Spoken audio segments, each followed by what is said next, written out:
Ladies and gentlemen, please find your seats and silence your cell phones. The program will begin in 5 minutes.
Good morning.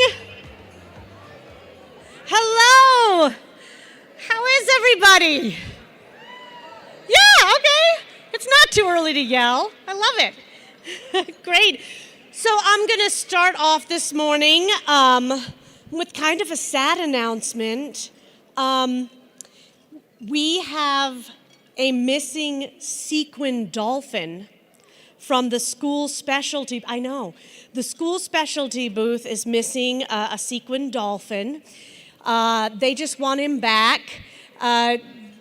Diego was planning to meet some of his other sparkly dolphin friends at a Denver brunch hotspot this morning, and he's not able to do that. So there's no shame or anything. His family just wants Diego back. So if you see a sequin dolphin, great personality, sweet guy, return him to the school specialty booth, no questions asked. Again, his family just wants Diego back. So thank you. So, how were the sessions yesterday? Does anyone have any positive shout outs they want to do for something they experienced yesterday or one of the sessions? Anybody raise their hand? Is there any session leader or person you want to shout out for that really worked for you yesterday?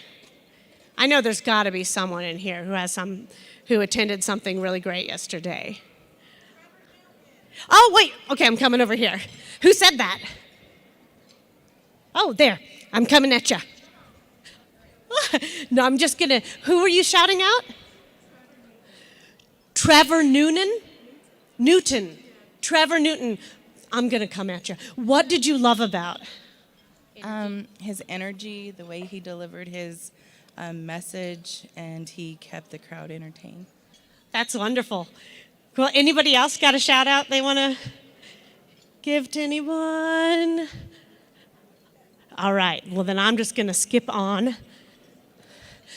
Before we do our panel discussion, I'm going to do something super silly for everyone here. One of my favorite things to do is make up songs on the spot. And I have a song I want to sing for you this morning, but I don't know what it's about. I have no idea. That's why I need you. So I'm going to need 3 volunteers to come up here and on a piece of poster board, answer a very simple question. What are you looking forward to today? It could be anything. So come and help me out up here. I want to say, there's somebody coming up. All right, we got 1 volunteer, 2, 3. Oh, shoot, now I have too many. Oh, look, she's gone. Okay, cool. You should come on up here. That's great. Everybody grab a piece of poster board and a Sharpie, and don't show me what's on here, but what are you looking forward to today? Yeah. Oh, your poster board's behind you. There you go. All right, I'm not looking. So our volunteers are writing on here. What are you looking forward to? Yeah. And so what I'm going to ask them to do is one by one, as I sing this song, I'm going to point and have them one by one turn around their poster boards. And whatever they've written on there, I guess that's what my next verse is about. So we'll see how this works here. Y'all are ready? Okay, so I'm going to go in this order. I'm going to go 1, 2, 3, and when I point at you, that's when you turn around your poster board.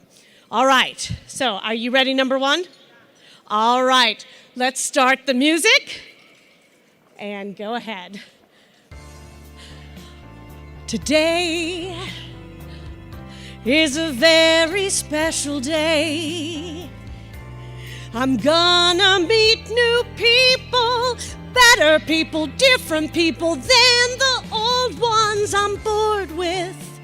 I'm gonna meet new people. Don't show me the next verse. I'm still just singing about the first one now. 'Cause it's Saturday. It's my meet new people day. It's Saturday, and I am gonna play Maybe I'll meet somebody like me, or maybe I'll meet someone really different. But let's see what my next verse is about. Okay, number 2. I'm gonna sleep so hard after this. I'm gonna sleep the rest of the day away, 'cause learning is hard.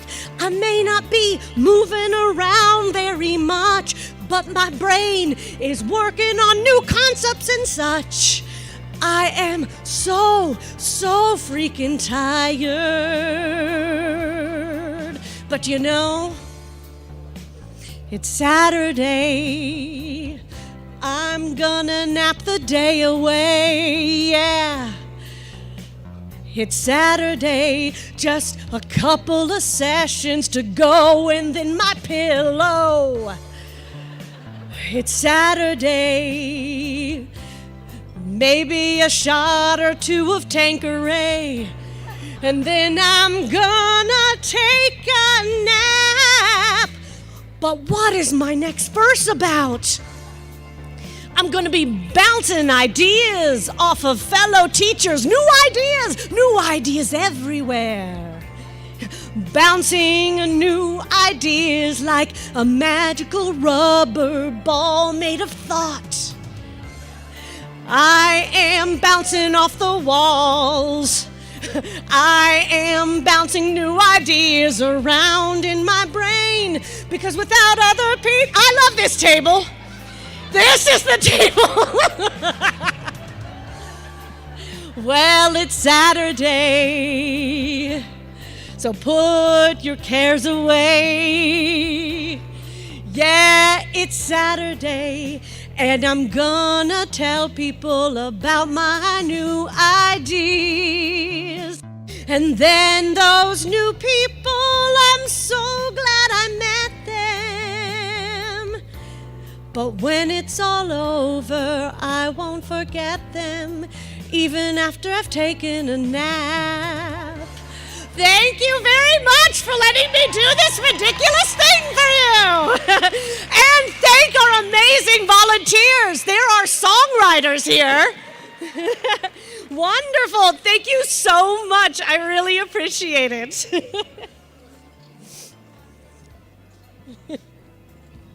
You guys are amazing. Thank you. Oh. Time for that nap. Yeah, I hope you get your nap today, and I hope it's amazing. All right. So, moderating our panel today is the Social Emotional Early Development Specialist for Denver's Early Childhood Council.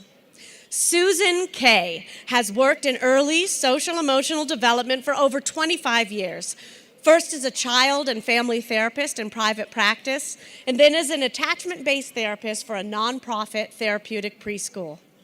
As the SEED specialist, Susan helps manage and execute key aspects of the Council's social emotional programs and services.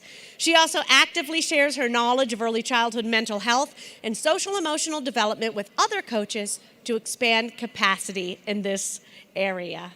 Susan, please join us on the stage.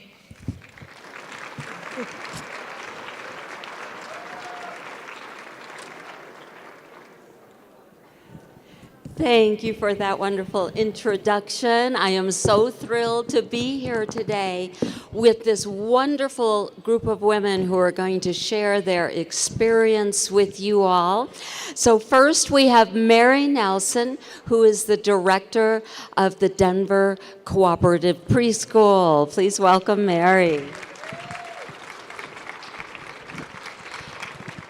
And Marisol Chavez is the director of Little Einstein's Academy.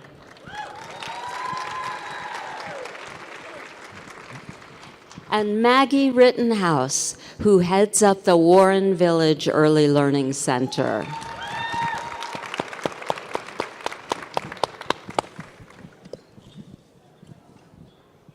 So welcome. It is so good to be here with you this morning.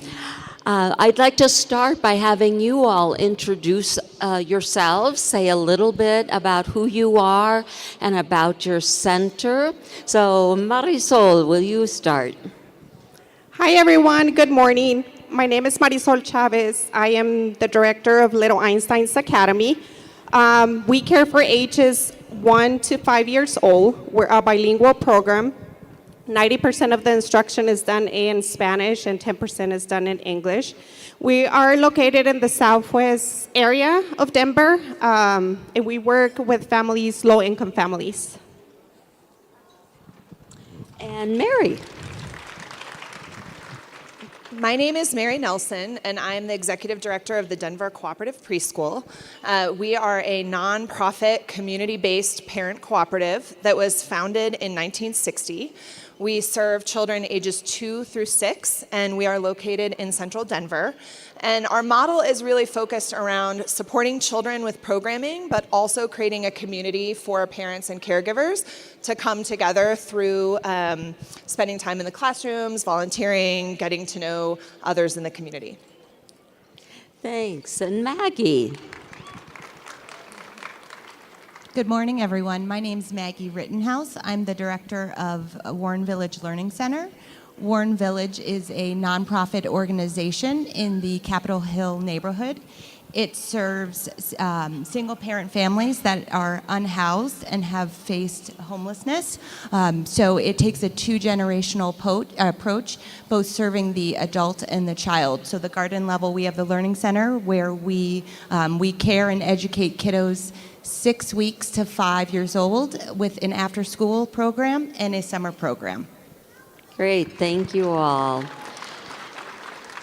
So, talk to us about the last few years, about how this has been for you, what you've experienced, and especially about changes that you've seen with children, families, with your center. And Maggie, would you start us off? Well, I think that you guys all could agree that the past few years have been hard and discouraging. We have found ourselves in a place where we've really had to rebuild, and we've seen definitely a shift all around, especially with our kiddos.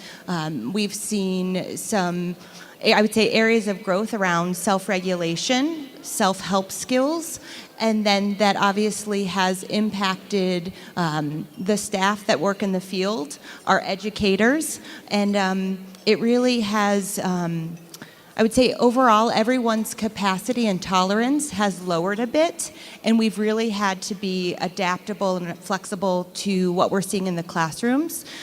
We've definitely seen an increase in challenging behaviors and an inability, as I mentioned, for kiddos to kind of self-regulate.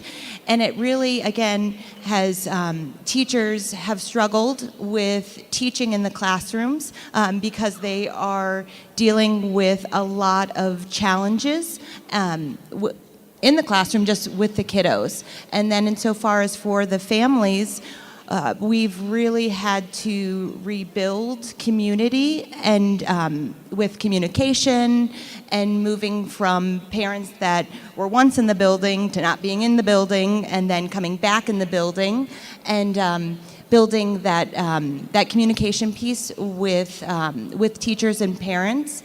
And then overall, I would just say that we've been focusing the past year or so on rebuilding from COVID and the pandemic. Thank you. Anything that anyone else would like to add to that in terms of what you've seen and the changes that you've seen over the last few years? Yeah, I think just to build on something that Maggie said, I think it's given us an opportunity in our programs to really kind of take a step back. You know, Maggie used the word rebuilding, and open ourselves up to really listening to our community because so many things have changed. And I think that in terms of how to be responsive to that, it's really important to kind of lean on those relationships that you have with the educators and your families and the children in your community because everything is different. And I think we need to focus on thinking about new ways that people want to be involved in their early childhood communities. Engagement looks very different. What families need looks very different. And so I think it's a really good time to kind of remind ourselves that maybe the ways that we've always done things are not going to work. And so we need to be really creative and work together in our communities to reinvent, think about what families need most right now, and how we can provide that in our communities. Yes, thank you. And I was supposed to do this at the beginning and I forgot, but you can ask questions of the panelists. We'll have the last 10 minutes of our time together where we'll choose some of those questions to ask the panelists. So if you go to the session in your app, go to this session and click on that, then there's a place there to add your questions. So, and I want to emphasize, building on what Mary was saying, the focus here for today is really on what can we do about this? We've seen these changes. How can we address those changes in a positive way? So let's start by talking about ideas for how to respond to the changes we've seen in children. What is helpful to do with children? Marisol, would you start us out with that? Yes, what Little Einstein has been doing for the past 2 years is building the team to support the children in social emotional. We were very fortunate that we were a grantee for the Circle Grant, and part of those funds have been directed mostly to the impact of the teachers, just so they can learn more about conscious discipline. That's kind of the model that we use to approach the social emotional development. And just kind of building on in some way, to create that resiliency to support the children in the classroom. Second of all, we've been trying to support parents as well, just to give them support, that they know that we have not a mental health consultant, not on site, but she does visit us once a week, and that she is there to support them in any way that they need. And it's the same thing that it's done for the staff, that we want them to know and acknowledge that mental health consultant is there for them to support them in whatever need. And usually the role that she has when she comes to our center is that she does observations together with the teachers and just kind of brainstorms ideas, create a plan, goals, for the child, so they can kind of have a support system in the classroom, and also reach out to the family to see if they need any kind of support in that aspect. Mostly as well, creating an environment that supports the staff, just so they know that they have the support tools, and create an environment that is supportive all over. And I'm always so glad when someone brings up early childhood mental health consultation, because it's a little mission of mine in life, is to make sure that every child care in the state knows that there is free mental health consultation available to you. Go to the Department of Early Childhood website and you can learn more about it. Thank you, Marisol. What else about children? One of the things that we've really focused on with the educators in our building is reminding ourselves that when children come into our programs and come into our classrooms, that's an opportunity for them to play and be free and find joy and also make meaning of what's happening around them. And so I think that when we think about everything that's gone on in the last couple of years, and we think about creating curriculum in our classrooms and supporting children's play and exploration, really staying open to them processing through what's going on and giving them an opportunity to experience that without sort of our adult lens on it, but openly ask questions, kind of keep the topics not taboo, but answer their questions as adults. We've seen a lot of that in our program, and children sort of processing through play what's been happening in their world. One of the stories I share all the time is that last year we had children one day take Q-tips from our art area and take it over to the baby dolls and start COVID testing and COVID swabbing the babies. which was surprising. That was not something we were expecting. But again, I think it's a great reminder that they're trying to make sense of what's happening too. And so as the adults in their world that are creating safe spaces for them to be who they are, I think really keeping our eyes open for that and allowing it, and being very sort of responsive to their play in that way. Wonderful, thank you. And I'm going to remind you, Maggie, I think earlier you were saying about children who maybe don't know how to do some of those self-help skills that we might have expected in the past. Yes, Susan reminded me, we were discussing earlier, just not only have we seen a decrease in self-regulation, but we've also seen a lot of kiddos that come into our program without those self-help skills. So I know one particular classroom of ours made a lesson out of helping the kiddos make their own mats. And it seems like a really simple concept, but it's something that it kind of puts everything in perspective. And as Mary said, where kiddos are coming into our program at may be lower or different than pre-COVID times. And so really just being adaptable and flexible and being open-minded to meeting kiddos where they are. Yes, and I'll share something that I learned once from the Ooey Gooey lady, if any of you know her. I was in a workshop with her, and she said that she hears teachers say, well, they should know this already. And her response was, maybe they should, but they don't, so we need to teach that. So I think today we need to be especially aware of thinking, well, they should know that by this age because, children are a little bit behind these days. So thank you for bringing that up, Maggie. Susan, before we move on to, I just want to go back to the early childhood mental health consulting because I think we talked about this a little bit earlier. I just want to make sure to promote that resource too, not only for coming into your classrooms, but that's been really supportive for our families.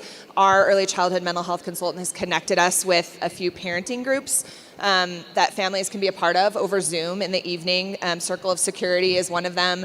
It's a free opportunity for parents to talk with other parents of young children about parenting questions they might have or things that they're seeing in their child. There's also resources for educators in your building. I think it's just so important that we emphasize that and lean on that support during this time for everyone in our communities. Yes, beautiful. And that's a wonderful segue into our next part, which is about the families, because we know that all of this had a great impact on parents and families as well. So what have you found that can help and support families during this time? And I know you just talked a little bit about it, but do you have more that you can say about that, Mary? Yeah, so one of the things I think that we have sort of refocused on is, and I talked about this a little bit before, but being really open to the ways that families are going to come in and engage and be a part of your community. I think that particularly for those of us that are in programs that have been around for a while, it's really easy to get into these routines of this is how we've always done it, or this is how we've always invited parents in, or this is how it's always looked for our parents and our educators to connect at the beginning and the end of the day. And one of the things that I think has been a really shared experience, and in talking with the two other panelists, they're experiencing the same thing. We're seeing shifts in that, and families maybe not connecting into our program in the way that they used to. And I think it's important to stay open to the idea that it's not that they don't want to, it's just that that might need to look different, and we need to stay really flexible and sort of shift our definition of how we think about families coming into our community, so that the ways that they feel they can connect in feel open and that we're responsive to them, so that they continue to want to connect. So that's something we've talked about a lot in my community with our staff. Just trying to find new ways for those connections, recognizing where we've maybe lost them or had a shift. We talked about pick up and drop off really shifting, and trying to find different ways that we can have those little conversations with families, those little snippets. And then the second piece, I think, is really leaning on the relationships with families, because that's the best way to really have honest and open conversations with them about what they're needing and where they're needing support, and also what they can willfully bring into the program. Great. Yes. And I would like to add on about what Mary was saying about families. I think it's very important that we get to know our families that are in our program to create that connection with them.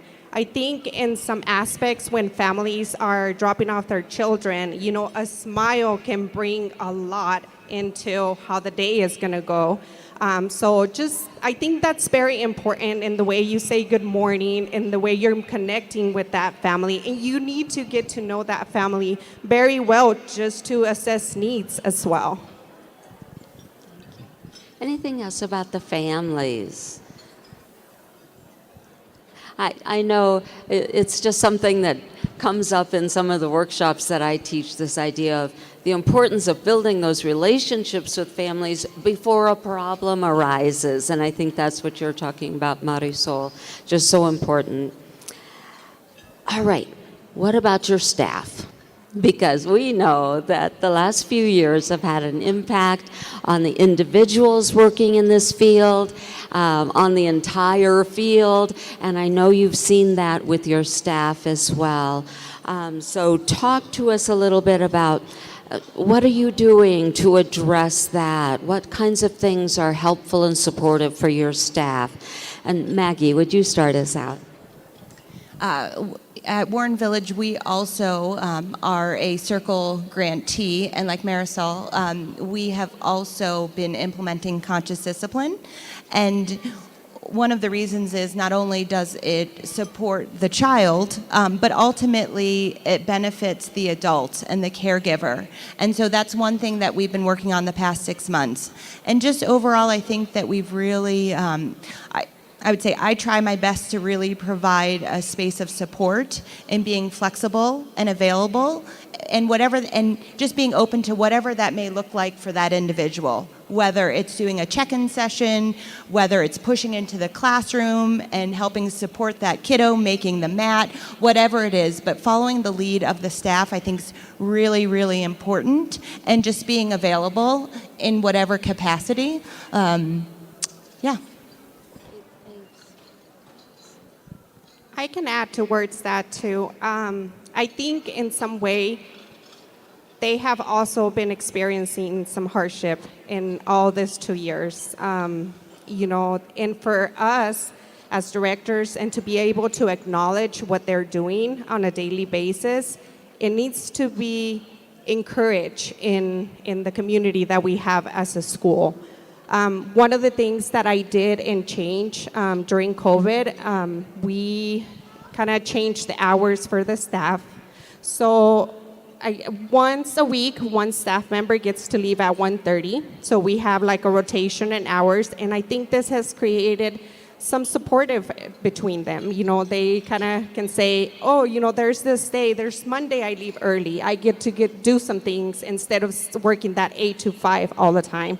So I think that's a strong connection that I have built with my staff, so they know that I acknowledge them as a person. I think something else I'd like to add too around workforce and recruiting and thinking about, there's a lot of conversation about how challenging that can be right now. But something that I go back to is that every one of us in this room was called to this work for a reason. And I think it can be easy sometimes to feel like, there's a lot that we're trying to work through and overcome right now. But at the end of the day, it is really joyful work. And I think it's really important when we're looking at bringing people into the field to focus on that and really share why it is that we're doing this. When we have new teachers that are coming in or people learning to be teachers, people interested in the field, I think sharing those positives pieces of it, not that I'm trying to disregard some of the challenges that we've been through, but I think kind of refocusing and shifting our view a little to why we do this and what we love about it, and thinking really creatively about new ways to sort of bring people into the work and share the work with people that are maybe outside of the early childhood field, because I found that that's where there's a lot of people that sort of become interested when you reach out and start sharing what's going on. The other piece I wanted to share as far as my staff and my community is, I think holding in mind that this is also vulnerable work. You know, we're working with children and families, we're supporting people through lots of different things, and finding time as a staff community just to come together. We were talking about this a little bit before. You know, the days get busy and we don't all have lunch breaks at the same time, and we don't, you know, we're not coming and going at the same time. And so trying to find opportunities to connect together as a staff, not necessarily for a staff meeting, not necessarily for professional development, but if it's sitting down and sharing a meal all together, just to be together as human beings and kind of remind ourselves that we're a team and we're a community, and have ways of kind of getting to know each other beyond just passing by in the hallway on the way to the restroom. Great, thank you all. So, how are you all doing? Because, of course, this impacts the leaders and directors in our field as well. I think sometimes even doubly, because you know that your staff can be stressed out by some of the events of recent times, and then that impacts you as well. So talk to us some about how it's been for you and ways that you take care of yourself, ways that you help get through the day and continue to feel good about the work that you do. And anyone can start this one. I can start, ladies. It was great that we were talking earlier about this subject, and sometimes we forget about ourselves. You know, we just try to run the boat, you know, and in some way we don't acknowledge our needs. I think in some way, you know, for me, it has been 50-50. Sometimes I'm up high, sometimes I'm down. But I think in some way, what brings joy to me is just going into the classrooms and seeing what it's being done. And then that gives me some peace and saying, okay, this is worth it. Everything that I'm going through, it's worth it.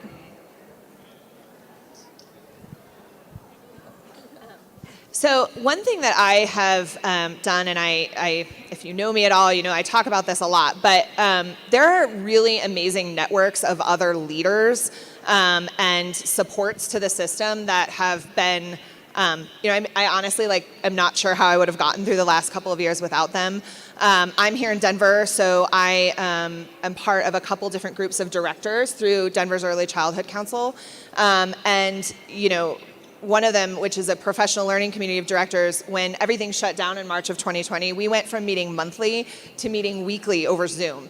And I know that sounds like a lot, but I think it was really coming from this place of, you know, that we were the only ones kind of experiencing what was going on and trying to figure out how we were going to reopen and how we were going to support our staff and what this was going to look like for children and families. And so I think reaching out to people that are in your role outside of your community and are doing this work in other communities is just incredibly supportive. And I think when we were talking earlier, I was saying I think one of the really beautiful things that has come out of the pandemic is, you know, there tends to be a lot of siloing in our field and like isolation, and we're all in our centers doing our work with our heads down. And I have seen so much more reaching out in those networks, and directors shooting off an email to other directors or a text and just saying, what are you doing? How are you getting through this? You know, what strategies have you found? And I think not losing that now that this is over, if that's what we're saying, I guess, but not losing that idea that like we really are so much stronger when we work together and recognize that we're all in this work for children and families, and we need to rely on one another to help kind of build that stronger foundation. And we also talked earlier about just all of us really trying to create a space, a community of caring for one another, because we spend so much time together, and we truly are a family. And so being able to lean on one another internally within our programs and be able to kind of laugh, cry, and just have those moments, because it really is tough work that at times goes unrecognized and unseen, and it's work that's so valuable and so important. And if nothing else, I think that the pandemic really has put light on the field, and I think we're all pretty hopeful.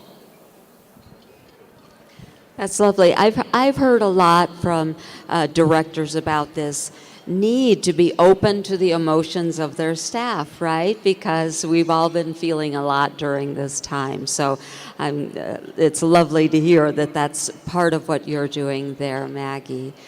Okay, Mary, I'm going to ask if you would, because you were talking about how we, earlier you were saying to me about sometimes we have this like negative narrative going about our field, right? And it is hard. We need to recognize that, but also maybe a need to shift that narrative some.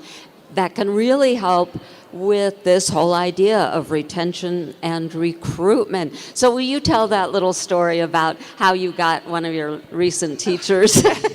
Yeah, so I have a staff member currently who actually another educator in my building met him through, he's somebody with a background in theater. And he's very young. He was enrolled in a theater program at a university that unfortunately closed and shuttered during the pandemic. And so at that time, he joined the Jurassic World expedition, the traveling Jurassic World expedition, as a dinosaur puppeteer, and moved up here from Texas and met another one of my teachers who she also has an interest in theater, and they met in an improv group. And she said to him, you know, this is going to sound really strange, but I know that you like dinosaurs and children and puppets and you're funny. Would you ever think about being an early childhood teacher? Like, is this something that would ever be of interest to you? You know, I know you're trying to figure out what's next for you. And he was like, yeah, I'll come check it out. Like, I'll come visit and see. And I think what I was sharing with Susan before, so he came and he visited our program, and now he's actually a teacher and has become ECT qualified, and you know, it's been a process with him, but it's really been interesting because I think it's thinking outside of places that we might normally think of people becoming teachers. For one, improv skills are amazing in an early childhood classroom, as you can well imagine. But also, I think it brings a lot of awareness that, as you said, sometimes it is easy to have this negative narrative about what's going on. But I think for somebody that is exploring the possibility of this field, maybe it's not something that they thought of themselves doing or they weren't sure about it. I think, again, focusing on the pieces of this that we love, and I know that we all have those things that that are really joyful in our days, that are the reason why we started doing this work, and bringing that forward in the narrative is super important, I think, for what's next, because we're going to have to think creatively, right? And so that's just one story and one experience, but yeah, Jurassic World expedition, good place to recruit. Yeah, so go forth and spread the word. This is a great field to be in. Maggie says it's this weekend in Denver, so. Okay. Great. So, you know, here's some of what I've heard from all of you today. I've heard about networks and connections and community and caring and how important that is. You know, we've all known for a long time that relationships are the key to our work with children. And we've heard today about how that connection and relationships are also so crucial with the families and with our networks, with the broader community. Oh, wait, I had another plug I needed to give about early childhood councils. You heard Mary talk about that was one place she reached out to, or a group that was a part of that. And I just want to make sure everyone knows every single square inch of Colorado has an early childhood council. And so that's another place that you can reach out to for support as well. Yeah, so all of those connections and relationships are just so important. And thank you so much for bringing that to us. And my final question is just what else? Is there anything else that, and it's fine if there's not, maybe we've covered it all, but anything else that that needs to be said that you would like to be said before we take some questions from the audience?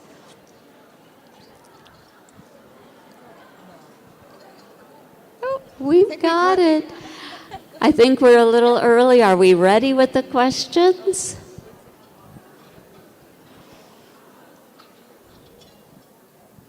Not quite sure.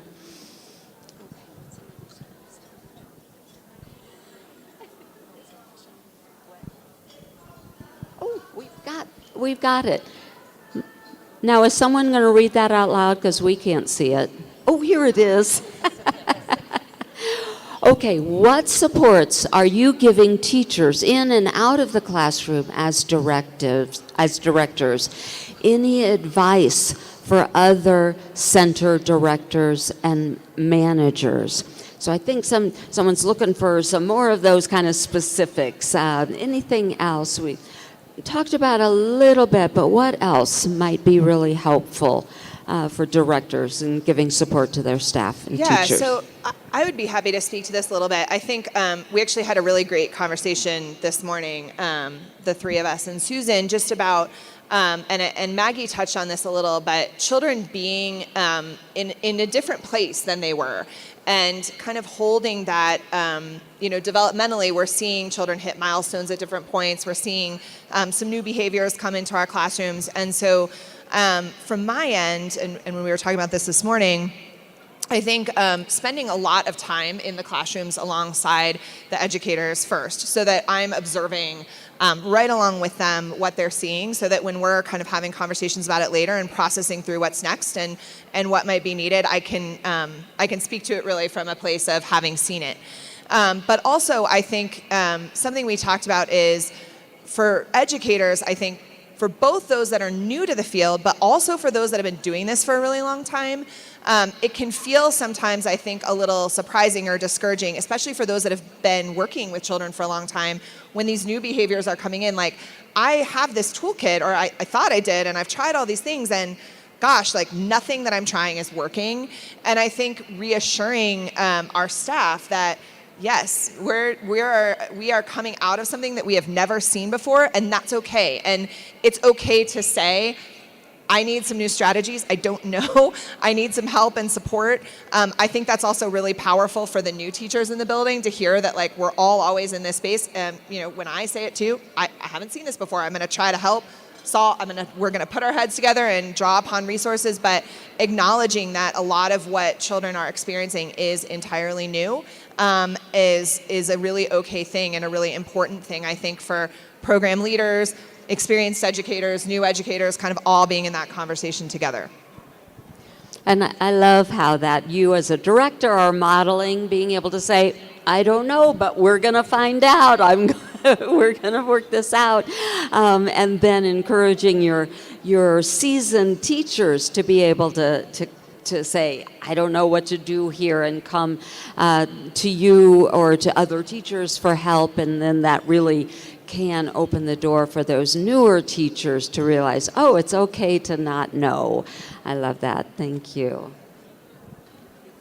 I can also add towards that. I think creating a coaching environment in the classroom, which also comes through the council. We have coaches that come into the classrooms to support the teachers, and I think this is very important for the children and for the staff. Another thing that works for me as well in my community of teachers is that I acknowledge their opinions. I think it's important because seeing the view in a different perspective, it gives me the empowerment to support them. Okay, thank you. Our next question is, looking ahead to the future, what do you each feel is going to be the biggest barrier to overcome? What strategies are you putting in place or thinking about to be proactive in overcoming these barriers?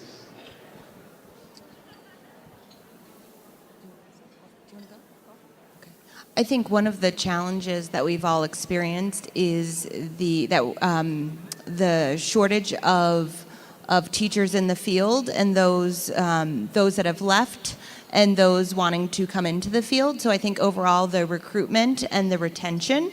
And so, I mean, they're different, but they're the same in the sense that really looking, I would say, as an organization and as a field about compensation in the field and making it competitive. I think you all would agree that's really important when we talk about inflation and Denver and the cost of living, all those pieces. So I think that that is definitely something that the workforce needs to really look at, and it's something that is being looked at, which will take time. So I definitely think that's one of our major challenges is compensation, benefits for those that work in the field, and then retaining those individuals, retaining all of you, retaining us. And, and I think it, again, goes back to creating a culture in your program where you feel valued, where you feel recognized, where you feel seen. And it's the same thing that we want for kiddos. It's the same, and we want that to all happen to all of us.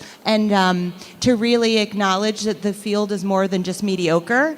And I think that's a dream of all of ours. So.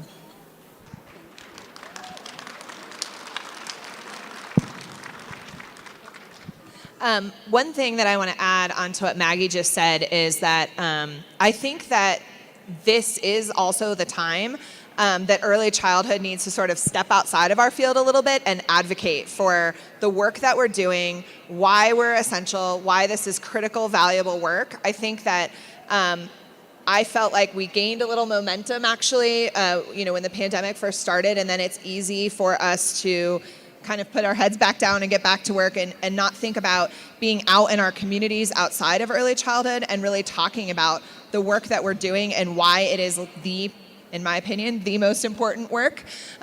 Because I think that in terms of when you talk about overcoming barriers for recruitment and retention and inflation and Denver changing and all of these things, we're not going to be able to do this without people who are outside of the early childhood field seeing the work that we're doing and why it's so important. And so I think, there are so many amazing voices in this work and in this room that I think it's time for us to really step out and talk about what it is that we're doing and trying to do. Yes. Okay, are your centers diverse? If not, what is being done to become more inclusive? If you do have a diverse population, what are you doing to design your curriculum to appease those children of color?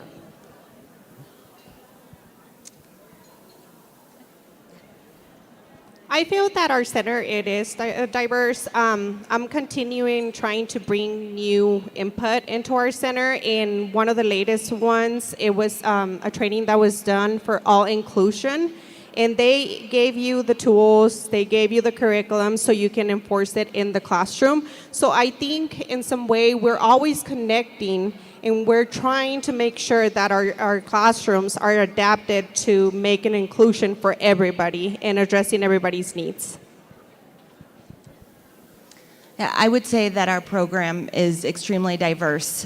We work with an at-risk population of kiddos that have experienced firsthand, secondhand trauma, and I would say majority of our over 50% of our kiddos would identify as BIPOC, and I think one of the questions was the curriculum.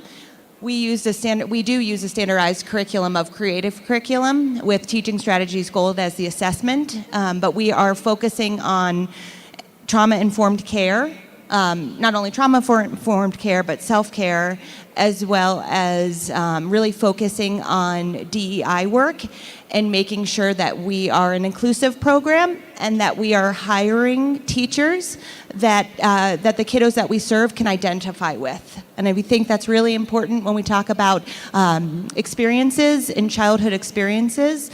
And I think that it only helps to support that connection between child and teacher.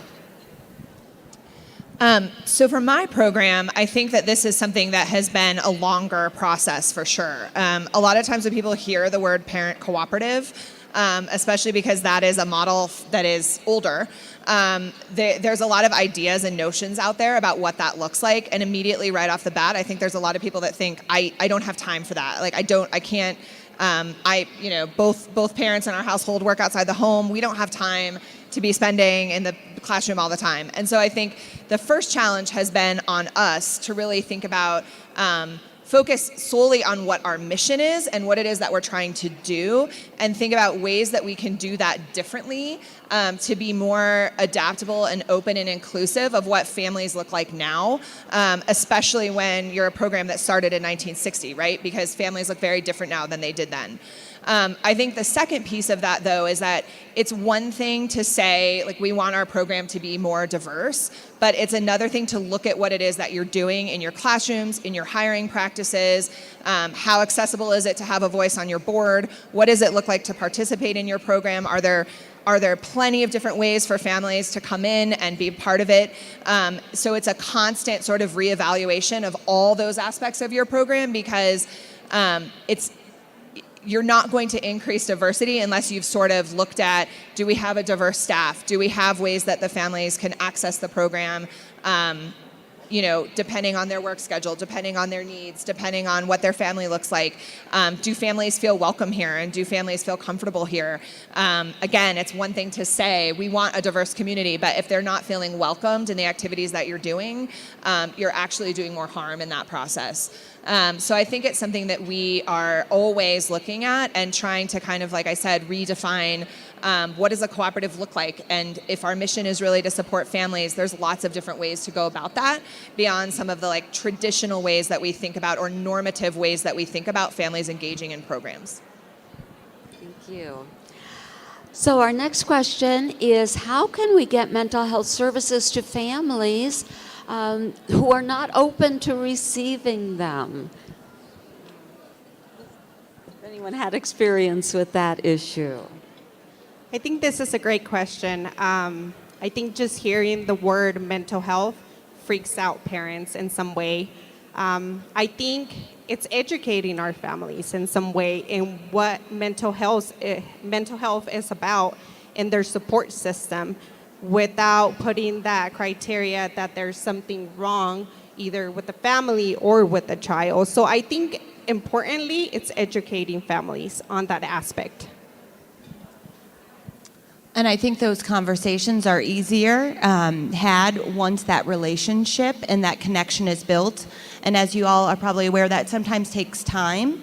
And so I think that working on that relationship, having those honest and real conversations and that dialogue with those parents, and then getting to that place. Because obviously it's going to feel different the first day that you meet them versus 3 months down the road. And so really being thoughtful about the time frame and that relationship that you've built.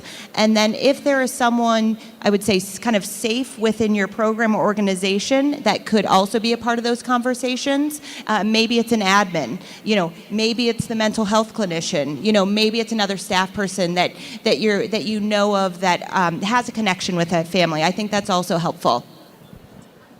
I think too, being really aware of something Marisol said just reminded me, different families and different communities have different historic relationships with mental health services. And so being kind of like mindful of how that lands with them initially. And I really realized that I'm not always the person in my program that should be the one having that initial conversation, because sometimes families have a closer relationship with a classroom educator. Their child has connected with one person in the classroom, and the conversation feels much different to them coming from the person that is spending all day with their child than it might coming from me.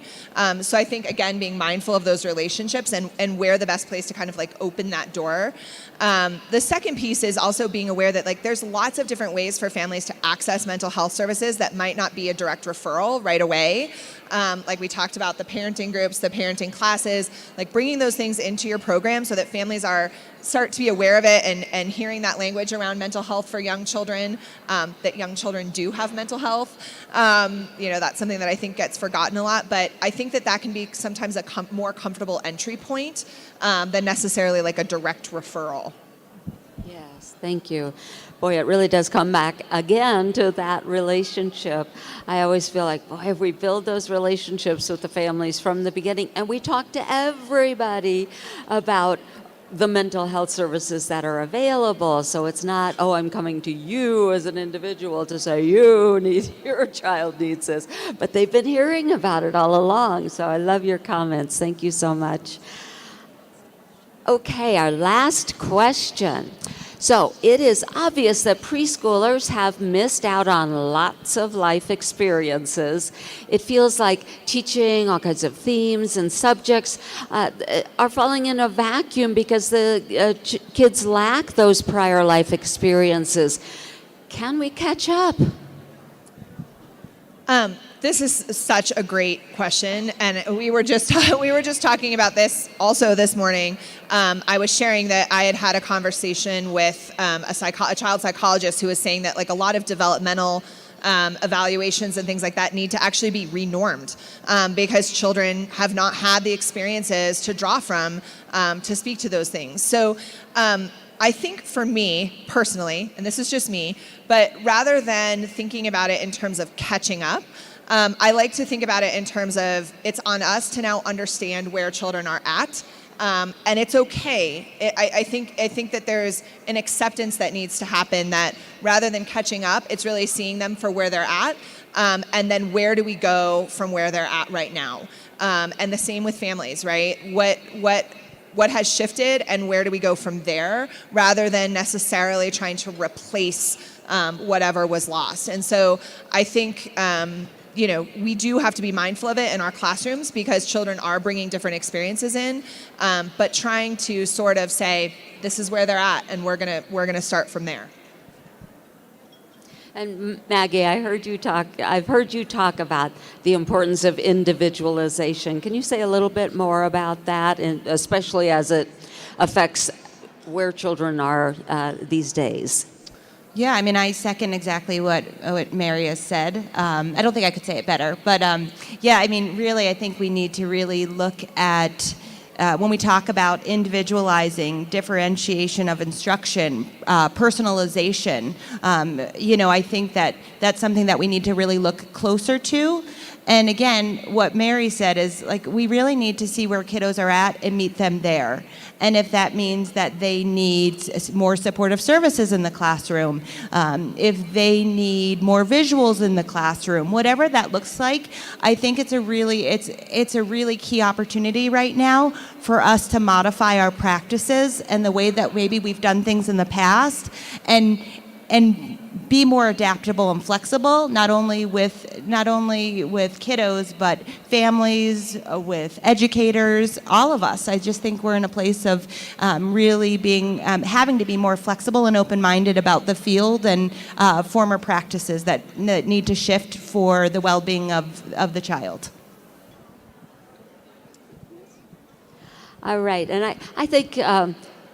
You said maybe not thinking about it as catching up. So I kind of think about it as, well, will our kids be okay? And my answer is yes. Look at all these marvelous types of strategies that are being put into place to focus on the social emotional, to meet a child where he or she is at and teach those skills that might be missing, and to support, make sure we have those connections and relationships to support the families and the children and the staff. I think our kids will be okay. So thank you all so much for being here to share all of your marvelous ideas. And I really appreciate all of you. Thank you. And thank all of you as well.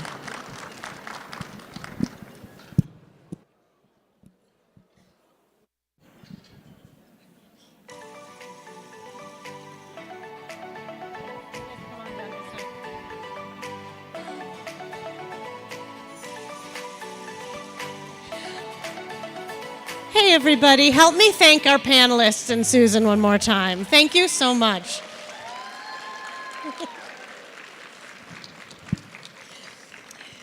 So I have a couple quick announcements before we depart. One is about continuing education units.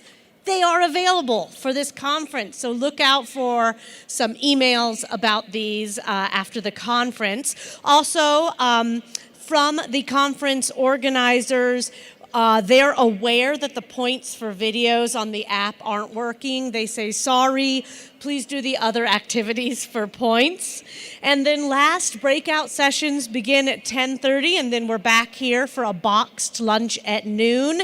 Enjoy your day, and I hope you all get to take a nap later.